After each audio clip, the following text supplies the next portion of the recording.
ఉన్నాడు. ఎవరున్నారు? అక్కడ ఒక రాక్షసి హోలిక. ఎవరు? హోలిక అనే రాక్షసి అందులో. మరి దీనికి ఏంటి సంబంధమో తెలుసుకుందామా? అయితే హిరణ్యకశిపుడు అని ఒక రాజు ఉండేవాడని చెప్పా కదా. మన పిక్చర్ చూపించారు చూడండి, అందులో చూసారా? అందులో హిరణ్యకశిపుడికి ప్రహ్లాదుడు పుత్రుడు అంటే కొడుకు, ఆయన జన్మించాడట.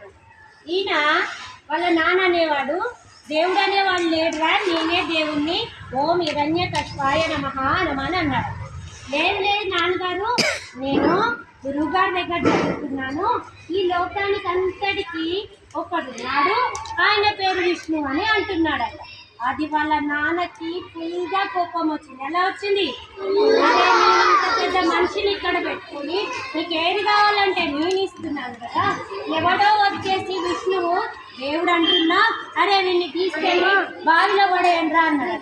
తీసుకెళ్ళి బావిలో పడేస్తే ఎవరు కాపాడారు? విష్ణుమూర్తి. ఓకేనా? ఇంకా తీసుకెళ్ళి బావిలో పడేశాడట. ఎవరితో? ఆయన ఈయనతో కాపాడారు. ఎంత చేసినా నేను బతుకుతున్నాడు. వాళ్ళ పేరేంటి?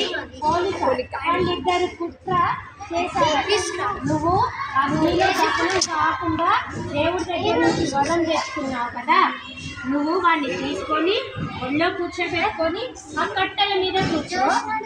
ఆ కట్టెల్లో ప్రహ్లాదుడు కాలిపోతాడు, నువ్వు మాత్రం వచ్చేస్తావు.